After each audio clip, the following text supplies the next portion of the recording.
반갑습니다. 논술 읽기 쓰기 집중 공략 1강 논술은 읽기다로 찾아왔습니다. 남동국입니다.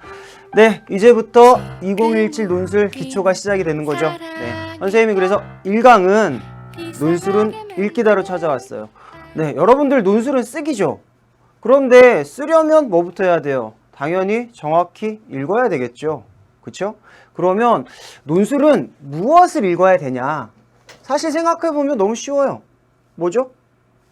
논제를 읽고 그 다음에 제시문을 읽고 그리고 자기의 글을 쓰는 거예요. 자, 그런데 이 논술 강의를 처음 듣는 학생들은 금방 선생님이 한 말 중에서 처음 듣는 말이 있죠? 뭐예요? 논제? 그쵸? 논제라는 말 아직 익숙하지 않죠? 제시문? 제시된 글 이런 뜻인데 우리가 수능 국어할 때는 보통 지문이라는 말을 많이 하잖아요. 그런데 논술에서는 관습상 제시문이라는 말을 많이 합니다. 그러니까 이런 용어들에 대해서 여러분들이 좀 익숙해지는 그런 시간이에요. 그래서 선생님이 특히 1강이랑 다음에 하는 2강은 아주 쉽게 준비했어요. 그러니까 여러분들이 선생님 쭉 따라오면서 아, 논술이라는 게 그렇게 어렵지 않구나. 나도 충분히 해볼 수 있겠어. 이런 마음 가졌으면 좋겠습니다. 네, 그러면 여러분들 교재로는 2페이지고요. 선생님이 그래서 첫 번째 논제를 읽어라. 이거부터 해놨죠. 자, 논제라는 게 뭐냐? 그거부터 한번 보죠. 자, 논제 이렇게 돼 있죠. 선생님이 크게 써놨어요. 논술에서는 정말 논제 분석이 중요해요. 요사이는 논술이 조금 쉬워지긴 했지만 한 뭐 7년 전, 8년 전, 아니 뭐 5년 전, 6년 전 이럴 때 논술 보면 어떤 학교 통계에 따르면 학생들이 써낸 답안의 거의 70%, 80% 이상이 논제 분석을 잘못했다 이런 통계도 있어요. 그러니까 논제에서 뭐 비교하세요 이랬는데 뭐 비판하는 경우도 있고 요약하세요 그랬는데 자기의 생각을 잘못 쓰는 경우도 있고요. 논술 문제라는 건 조금 어렵기 때문에 하다 보면 읽다 보면은 제시문에 조금 자기가 현혹당하는 경우가 있거든요. 그래서 여러분들이 논제를 정확하게 읽는 거 이게 논술의 시작이다 라고 여러분들이 생각해야 돼요. 자, 논제 말은 그렇지만 아주 쉬워요. 뭐를 줄인 겁니까? 논제, 논술의 문제다 이거죠. 그냥 논술 문제를 줄인 거예요. 알겠죠? 그러니까 그런데 다만 우리가 수능하고는 달리 논제 분석에서는 조금 더 정밀하고 아주 세밀하게 가야 한다 이거죠.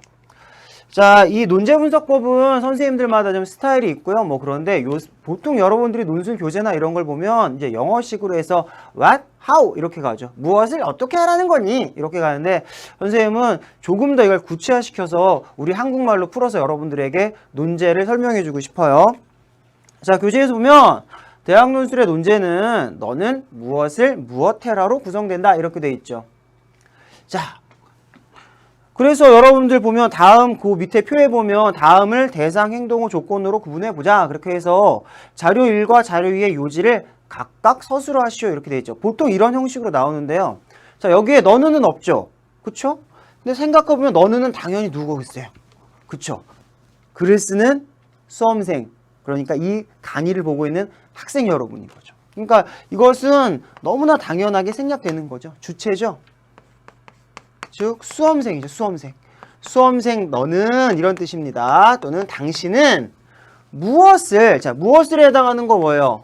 목적어죠. 우리가 보통 뭐 what이라고 많은 선생님들이 강의하는데 우리 목적어라고 갑시다. 목적어. 여러분들 목적어 쉽게 알 수 있죠. 그렇죠? 주어는 주로 이가가 붙는 게 목적어고 목적어는 주어는 주로 이가가 붙죠. 그리고 목적어는 을을이 붙는 말이잖아요. 그래서 논제에서 을을이 붙는 말. 그 말이 매우 중요해야 돼요. 중요합니다. 그래서 무엇을 무엇해라. 요것은 서술어인데요. 선생님은 요거를 행동어라고 합니다. 자, 너는 수험생은 이것해라는 거죠. 그래서 여러분들이 해야 하는 행동이 뭐냐? 그렇죠. 그래서 이 행동어가 매우 중요하고요. 선생님은 행동어에는 항상 세모를 칠 거예요. 알았죠? 여러분들 선생님이랑 똑같이 논술 분석을 하세요. 그리고 무엇을에 해당하는 말에는 동그라미를 칠 겁니다. 그리고 조건어라는 게 또 있어요. 조건어라는 건 조금 더 이게 한정시키는 건데요. 선생님이 여기에는 지금 없는데 조건어는 빠지는 경우도 많거든요. 선생님이 조건어에는 이렇게 빗금을 칠 거예요. 알겠죠? 선생님이랑 앞으로 10강을 함께 하게 될 텐데 항상 논제 분석을 할 때 선생님은 행동어에는 뭐? 세모. 그쵸? 그 다음에 목적. 대상어에는 동그라미, 그리고 조건어에는 빗금을 칠 거다. 이거에 따라서 여러분들이 항상 선생님을 따라서 가야 됩니다. 왜 이렇게 할까? 이렇게 딱딱 시각화를 시키는 걸까요? 선생님 대충 봐도 될 것 같지 않아요? 아닙니다. 그래서 논제는 이런 식으로 딱딱딱 시각화를 시켜서 집중해 주었을 때 여러분들이 보다 좋은 글을 쓸 수가 있다라는 거죠. 자, 그러면 여러분들이 한번 해볼까요? 그냥 자, 여기다 써도 되고요. 아니면 선생님처럼 그냥 간단하게 세모, 동그라미, 빗금 이렇게 가도 될 것 같아요. 자, 이 문장 가만히 분석해 보세요. 이게 논술의 시작이에요. 우리가 흔히 논제는 5번 봐라 이런 얘기를 하거든요. 자, 자료 1과 자료 2의 요지를 각각 서술하시오. 이렇게 돼 있죠. 자, 그러면 여기에서 쉽게 생각해요. 을르리 붙는 말 뭐예요? 그게 대상이라 그랬죠. 그쵸? 요거죠, 요거. 요지를 각각 서술하시오. 여러분들이 해야 하는 행동. 뭐죠? 그쵸? 서술하시오. 요게 행동어겠죠. 그러면 요것만 한번 써볼게요. 그러니까 요지라는 거는 다른 말로 하면 뭐예요? 주제겠죠, 주제. 우리가 잘 아는 요지라고도 하고 논지라고도 합니다. 주제를 서술하세요 이렇게는 잘 안 나와요. 논술에서는 요지, 뭐 논지 이렇게 나와요. 그리고 행동어는 서술하세요. 아, 이렇게 하면 분석 다 했네요. 그쵸? 아닙니다. 그쵸? 뭐 하나 남았죠? 그쵸? 자료 1과 자료 2의 요지를 까진 했어요. 그럼 요 말은 뭐죠? 각각. 아, 이렇게 어떻게 하라고요? 각각 서술하라는 거죠. 그러니까 뭉뚱그려서 쓰지 말고 각각 서술하셔. 요것이 뭐에 해당하는 거예요? 어떤 형식적인 조건에 해당하는 거다 이거죠. 그래서 이렇게 3개로 나누어서 볼 수 있는 거, 이것이 논술을 보는, 논술의 논제를 보는 힘이다 라고 말을 할 수 있습니다. 자, 그러면 두 번째부터는 선생님이 그냥 간단하게 요것만 갈게요. 자, 그러면 똑같죠? 목적어 뭐예요? 그쵸? 내용을, 그 다음에 또 논지의 차이를, 그렇죠? 아, 아니죠. 동그라미죠. 내용을, 그리고 논지의 차이를, 요거에 뭐에 해당하는 거예요? 그쵸? 대상에 해당하는 거죠? 그 다음에 요약하고 서술하시오 그랬죠. 아, 그러니까 얘는 얘랑 달리 뭐다? 행동어와 대상어가 2개가 있구나 라고 여러분들이 생각할 수 있죠. 이런 식으로 쭉 분석해 나가는 것이 논제 분석이에요. 여러분들이 선생님 강의를 쭉 따라하고 있다면은 고기 2페이지에 있는 거 여러분들이 먼저 한번 해보세요. 그래서 선생님이 금방 답은 줄 텐데 선생님이 해주는 답이랑 여러분들이 분석한 거랑 똑같은지 다른 건지 한번 해보세요. 여러분들이 놓치기 쉬운 거는 조건어거든요. 그쵸? 그거까지 한번 아직 안 했으면 잠깐! 그쵸? 잠깐 멈춤 누르고 먼저 한 다음에 선생님 다시 만나요. 네, 다시 만났죠? 자, 그러면 세 번째 거죠. 자, 제시문가의 주장을, 그쵸? 주장을 뭐 한 뒤에? 요약한 뒤에, 그렇네요. 그 다음에 가와 다른 제시문을 뭐 해서 찾으래요. 찾아서 각각 구체적으로 밝히라 그랬죠. 근데 그러면 구체적으로는 뭐가 될까요? 그렇죠. 여러분들의 조건화가 되겠죠. 이런 식으로 여러분들의 그 프린트에도 똑같이 선생님과 돼 있어야 돼요. 자, 그러면 네 번째요. 네 번째 같은 경우는 뭐 성대라든가 성균관대라든가 시립대에서 많이 나오는 유형인데요. 일단 여기에서 보면 제시문 1에서 오는 행복을 결정하는 보편적 조건의 유무에 대해서 말하고 있답니다. 그렇죠. 이런 것들은 하나의 그 화제를 미리 제시해주고 있는 거예요. 그러니까 이것도 사실 어떻게 보면 조건으로 볼 수도 있어요. 이 제시문들을 그쵸, 을 붙었네요. 그러니까 뭐예요? 대상이죠. 상반된 두 입장으로 분류하고 그 다음에 각 입장을 뭐 하라? 요약하시오. 이렇게 되는 거죠. 그렇죠? 그렇게 해서 동그라미 세모, 동그라미 세모, 즉 대상과 행동어로 이렇게 되는 거죠. 그러니까 여러분들이 원고지에 하는 행동이 뭐냐? 그렇죠?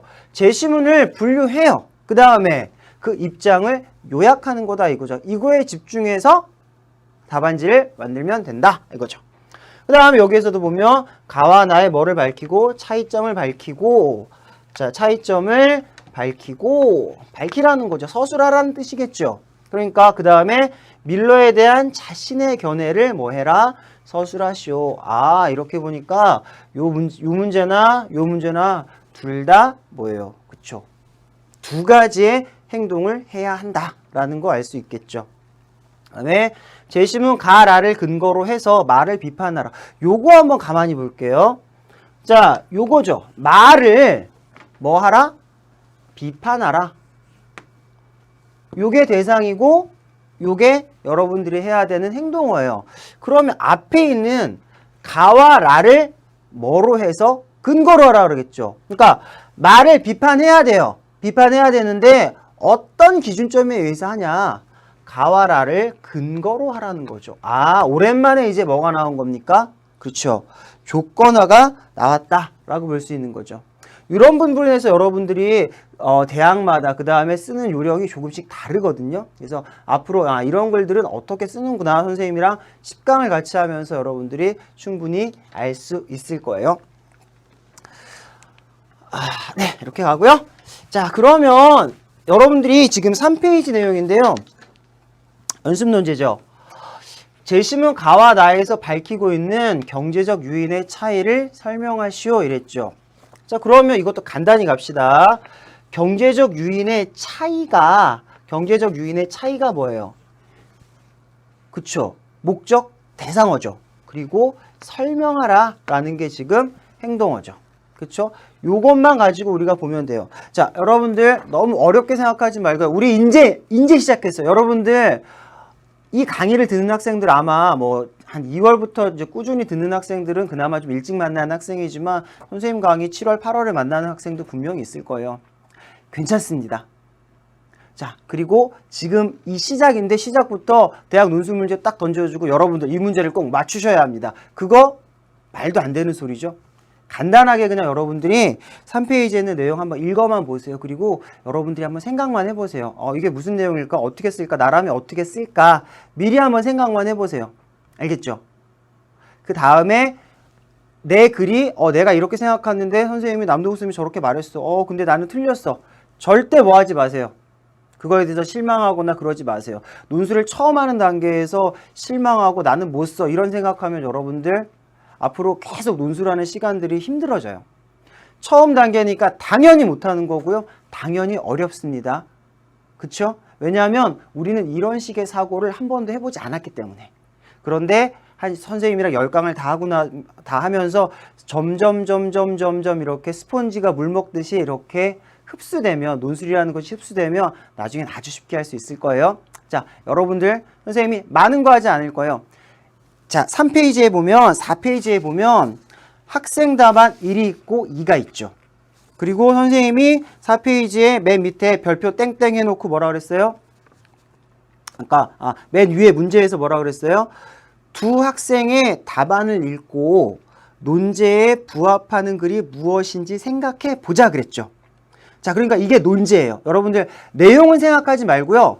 형식적으로 봤을 때 이 논제 경제적 유인의 차이를 설명했는데 이 형식에 맞게 쓴 글이 1번 글인지 아니면 2번 글인지만 여러분들이 판단해 보세요. 선생님이 강의하기 전에 미리. 알겠죠? 그리고 미리 한번 판단해 보고 이랬는데 이래서 이게 더 좋은 글이구나 라는 것들을 여러분들이 그 느낌을 가져가는 거. 그죠? 그 느낌을 아는 것이 논술에서 매우 중요합니다. 자, 그래도 문제니까 우리 간단하게 제시문에서 어떤 답은 찾아야겠죠. 자, 경제적 유인의 차이를 설명하라 그랬으니까 우리는 당연히 가와 나에서 경제적 유인이 무엇인지 찾아야 되겠죠. 그러면 사실 제시문이 그렇게 어렵진 않습니다. 가 제시문에서 보면 뭐라고 돼 있어요? 사람들은 어떤 특정한 자극에 반응해서 행동하는 경우가 많은데 사람들로 하여금 특정한 방식으로 행동하도록 동기를 부여하는 것을 경제적 유인이라고 한다. 경제적 유인의 정의가 나와 있네요. 그죠? 그러니까 어떤 특정 행동을 하도록 뭐 하는 거? 동기를 부여하는 거. 그쵸? 그래서 어떤 행동하도록 동기를 부여해야 그렇게 함으로써 우리는 사람들을 특정 방식으로 행동할 수 있도록 유도하는 거래요. 간단하죠? 그래서 경제적 유인의 종류 두 가지가 나와 있죠. 하나는 뭐고 하나는 뭐예요? 하나는 긍정, 하나는 부정이에요. 그러니까 어떤 일을 잘하면 그거에 대해서 인센티브를 주는 거죠. 동생이 말을 잘 들었어요. 동생이 숙제를 열심히 했어요. 그러면 잘했으니까 사탕 하나 주는 거죠. 그런데 동생이 부모님 말을 잘 안 들었어요. 아니면 아주 나쁜 일을 했어요. 그러면 벌을 주죠. 그렇게 해서 행동을 못하도록 하는 거죠. 그런 것들은 이제 부정적 경제적 유인이다. 이렇게 볼 수 있는 거죠. 그 다음에 나는, 자, 나에서 화제 찾아볼까요? 그렇죠. 시장경제 문제죠. 시장경제가 원활하게 작동하기 위해서는 경제적 유인이 있어야 된대요. 그러니까 나에도 분명히 경제적 유인이라는 게 나와 있어요. 근데 가처럼 명확하게 정의되어 있지는 않죠. 그렇죠? 근데 우리는 뭐냐면 가와 나에 나타난 경제적 유인의 차이점을 중심으로 이제 나를 읽어야 될 거예요. 당연히 그렇죠. 차이점을 서술하라 그랬으니까. 그렇게 봤을 때 나에 나타난 경제적 유인이라는 것은 뭔가? 여러분들 조금 어려웠을 것 같은데요. 선생님 다 먼저 말해줄게요. 중간 부분에 있어요. 선택의 자유죠. 그러니까 우리가 어떤 경제적인 행위를 할 때 선택의 자유가 누구에게 주어질 때? 선택의 자유가 어떤 개인이나 기업에게 주어질 때. 그러니까 네가 열심히 네가 하는 만큼, 그러니까 네가 어떤 행동을 네가 너의 자유로 결정하고 그것에 대한 어떤 결과를 스스로 책임질 수 있게 하는 거죠. 그런 것이 선택의 자유잖아요.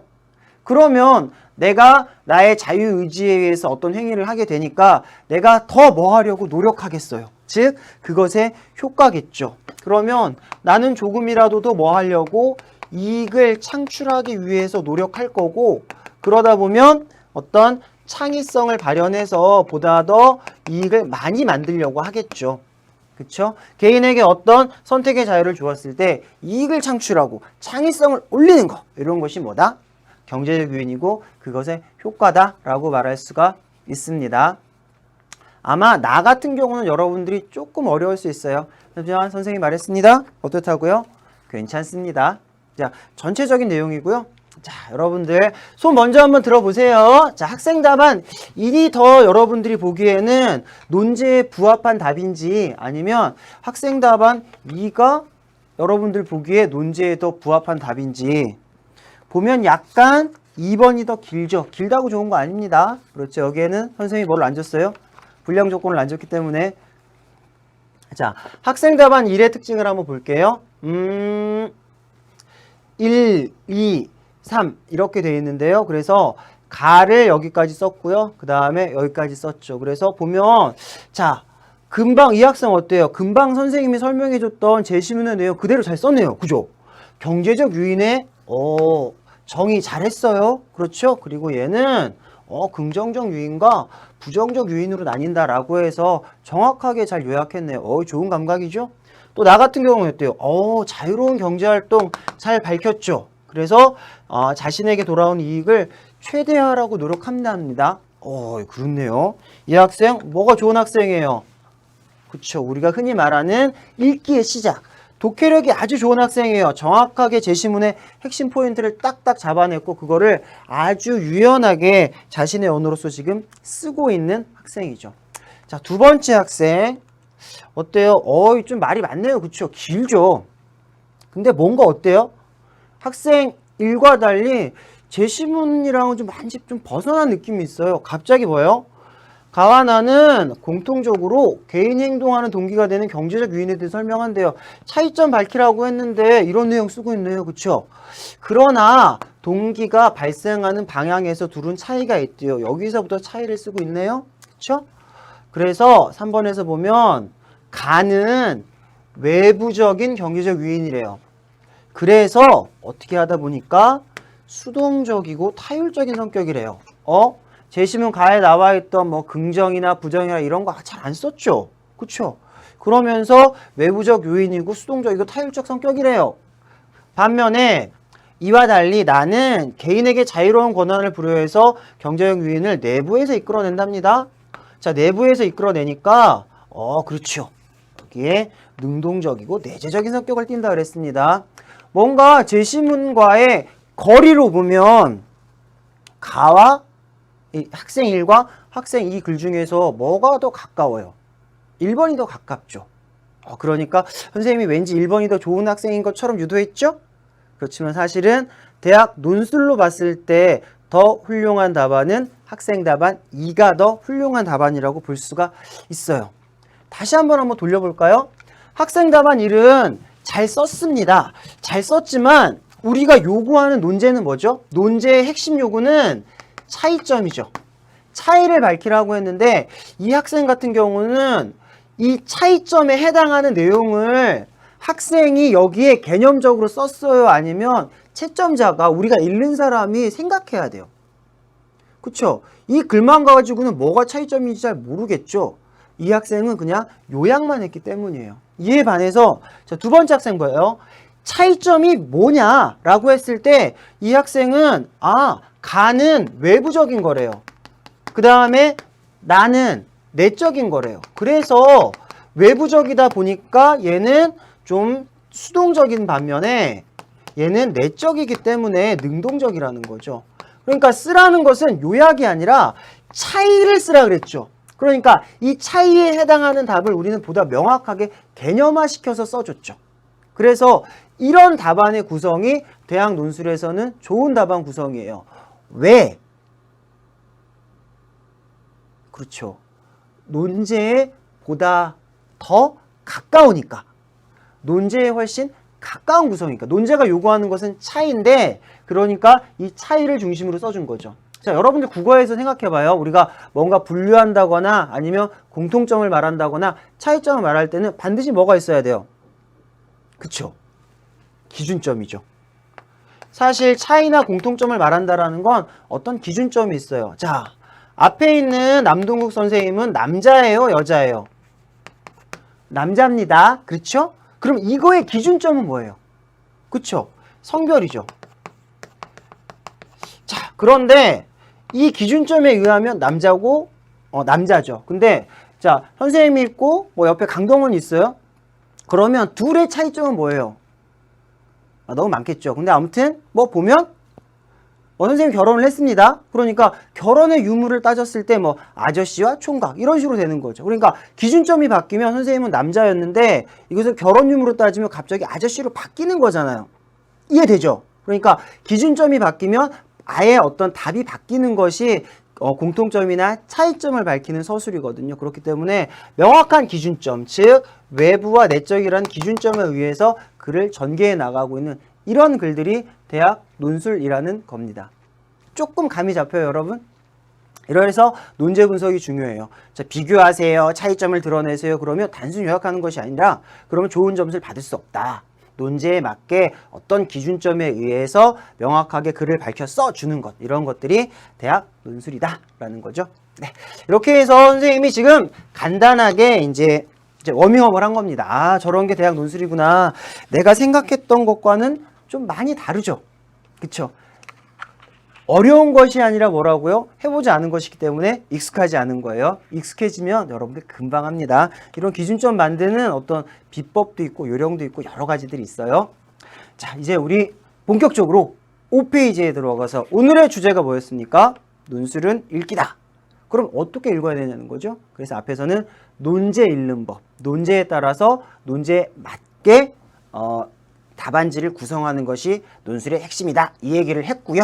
이제는 본격적으로 그러면 제시문을 어떻게 우리가 정확하게 읽어내야 할 것이냐라는 걸 가지고 선생님이 수업을 하겠습니다. 자, 그래서 5페이지에 나와 있죠. 요약의 절대 법칙 첫 번째.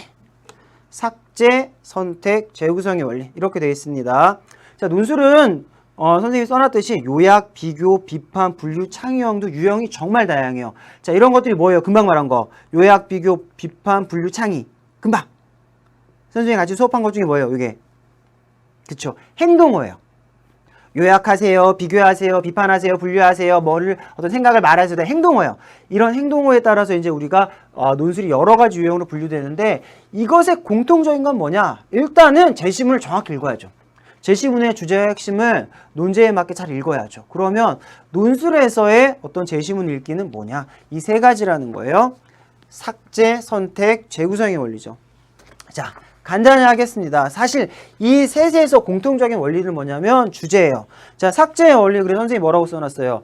제시문의 주제와 관련이 없는 내용들은 뺀다는 거죠. 그래서 첫 번째는 이 제시문의 주제랑 관련이 없어. 그러면 삭제해야겠죠. 그 다음에 논술이라는 건 어떻게 보면 제시문에서 와 5,000자 줬어요. 그럼 이런 것들을 여러분들은 뭐 500자에서 1,000자 정도로 쓰는 거거든요. 그러니까 사이즈를 줄여야 돼요. 제시문의 핵심 내용이라 그래도 이 사이즈를 줄이려면 제시문에 나열되어 있는 어떤 예시라든가 이런 것들까지 여러분들이 쓸 필요 있어요? 없어요? 없겠죠. 그러니까 주제나 예시나 이런 것들은 요약문에, 그러니까 논술문에 반영하지 않는다라는 원리예요. 너무 쉽죠? 여러분들이 수능 지문 읽을 때도 마찬가지잖아요. 주제랑 조금 벗어난 내용, 그 다음에 주제를 설명해준 예시 정도 내용들은 우리가 긴장을 풀고 천천히 쭉 가죠. 그거와 똑같이 간다는 거예요. 그러면 선택 원리는요? 그 반대겠죠. 제시문에 뭐가 드러난 내용? 제시문에 주제가 드러난 내용은 당연히 어디에 반영해야 된다는 거예요? 논술문에 반영해야 한다는 거죠. 그리고 핵심 화제에 해당하는 내용 당연히 반영해야 되겠죠. 그 다음에 어떤 핵심 논리에 해당하는 내용들 보면 여러분들이 반영해 줘야 돼요. 그러니까 결국은 주제와의 관련성, 그 다음에 그 예시냐 아니냐에 따라서 삭제하고 선택하는 원리가 생긴다라는 거예요. 그러니까 중학교 때부터 쭉 해왔던 글의 읽기 원리죠. 자, 재구성이 조금 어렵습니다. 이거에 대해서 여러분들이 좀 오해하는 경우가 많은데요. 선생님이 한 3년 전부터 이렇게 이제 그 이 기초 강의 이렇게 하면서 참 재구성에 대해서 학생 여러분들에게 많은 질문을 받습니다.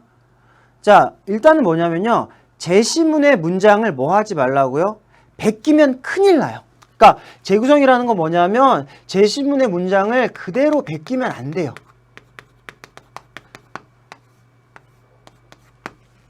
똑같이 어떤 제시문의 문장 그대로 썼다. 분량 늘리기는 정말 쉽죠. 하지만 대학 그 논술에서 떨어지는 지름길 중에 지름길입니다. 절대 안 돼요.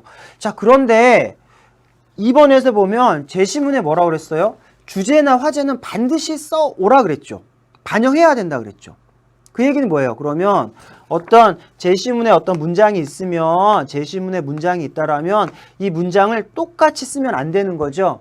그러면 요 제시문의 문장에서 뭐 동그라미에서 이거는 조금 쓸데없는 내용이네. 그러면 이런 식으로만 해도 주제와 어떤 핵심 내용만 가지고 조금만 변형을 시켜주는 거. 이런 것들이 재구성의 원리예요. 무슨 말인지 알겠죠? 그러니까 똑같이 베끼면 안 되고 조금이라도 줄이던가 변형시켜주는 거. 이거는 2강에서 선생님이 조금 더 자세히 여러분들에게 설명을 해줄 건데요. 자, 제시문에 문장을 베끼지 말고 핵심 주제를 중심으로 완결성을 지니고 논리적인 글이 되도록 그 다음에 별표 써내세요. 그쵸?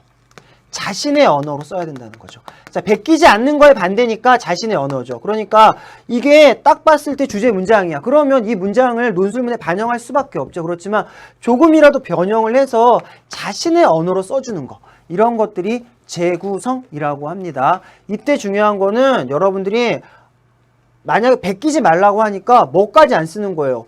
주제나 핵심 화제까지도 자신의 말을 바꾸는 경우가 있어요. 이건 절대 안 됩니다. 반드시 뭐를 반영하면서 제시문의 주제어와 화제어를 반드시 반영하되 자신의 언어로 문장 구조를 살짝 돌려주는 거. 이런 것들이 재구성의 원리다 라고 말을 할 수 있어요. 이렇게 개념적으로 삭제, 선택, 재구성. 여러분들이 논술 처음 단계에서 이렇게 글을 요약하거나 글을 쓸 때는 이 세 가지 원칙들을 여러분들이 기억하고 가는 게 좋아요. 그러다가 한 2달 정도 이렇게 논술을 하다 보면은 이거를 빼먹어도 자연스럽게 삭제, 선택, 재구성이 자기 머릿속에서 이렇게 돌아가게 되는 거죠. 그러면 연습